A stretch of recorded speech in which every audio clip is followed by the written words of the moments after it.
Hi guys, now is December 30, 2025, Tuesday. Merry Christmas and advance Happy New Year to everybody.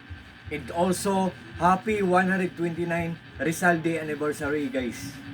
Ngayong araw. So guys, mag-unbox ako ng parcel ko. Galing to, for the second time na order ko to. Ireregalo ko to sa brother ko.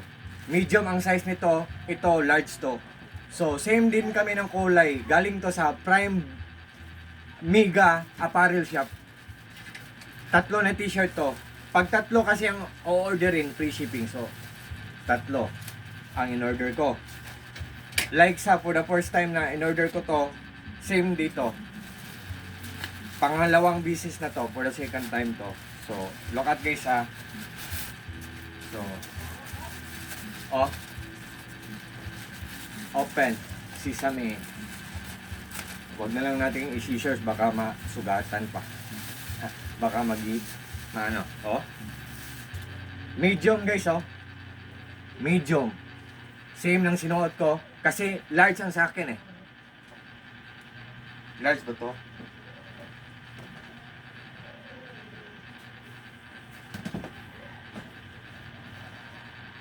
XL pala sa akin.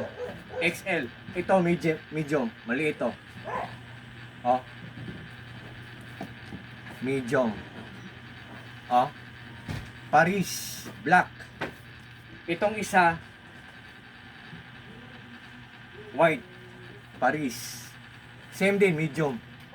For the second to na order ko. At saka the third and the last but not the least is color oh khaki. So guys, ang ganda ng quality nito. So nag-order ako ng pangalawang pieces. Irigalo ko sa brother ko. So kung interesado kayo guys, just trust me, just click my link. Guys, tingnan nyo. Pag nag-order kayo, for sure talagang hindi kayo mag-regret. For sure talagang hindi kayo maghihinayang kasi walang masasayang. All in kasi sa mga t-shirts na to, solid na solid, so very worth it. So once again guys, Merry Christmas and advance Happy New Year and Happy Rizal Day 129 years anniversary. At God bless po sa ating lahat, or God bless us all, especially na sa mga friends ko or sa mga supporters ko. Thank you so much guys.